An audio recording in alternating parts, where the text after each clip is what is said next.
না বলতে পারাটা খুব জরুরি।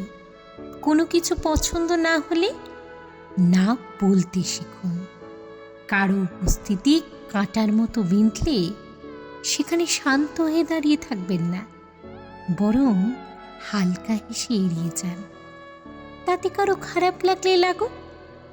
আমরা অনেকেই সহসা না বলতে পারি না। বুকের ভেতর দোমনা পুষে রাখি, চারপাশে সবাই সেটার সুযোগ নেয়। ভাঙা কাছে আরও আঘাত আসতে শুরু করে। না পারি ফেলতে, না পারি গিলতে, আর এভাবেই নিজেরা ফুরিয়ে যায় ধীরে ধীরে। একবার না বলতে শিখে গেলে আশেপাশের গণ্ডিটা ছোট হয়ে আসবে ঠিকই, তবে স্বার্থ নিয়ে চলা মানুষগুলো মুখ ঘুরিয়ে নেবে, অজুহাত দেখিয়ে দূরে চলে যাবে। আর দিনের শেষে সেটাই ভীষণ প্রয়োজন।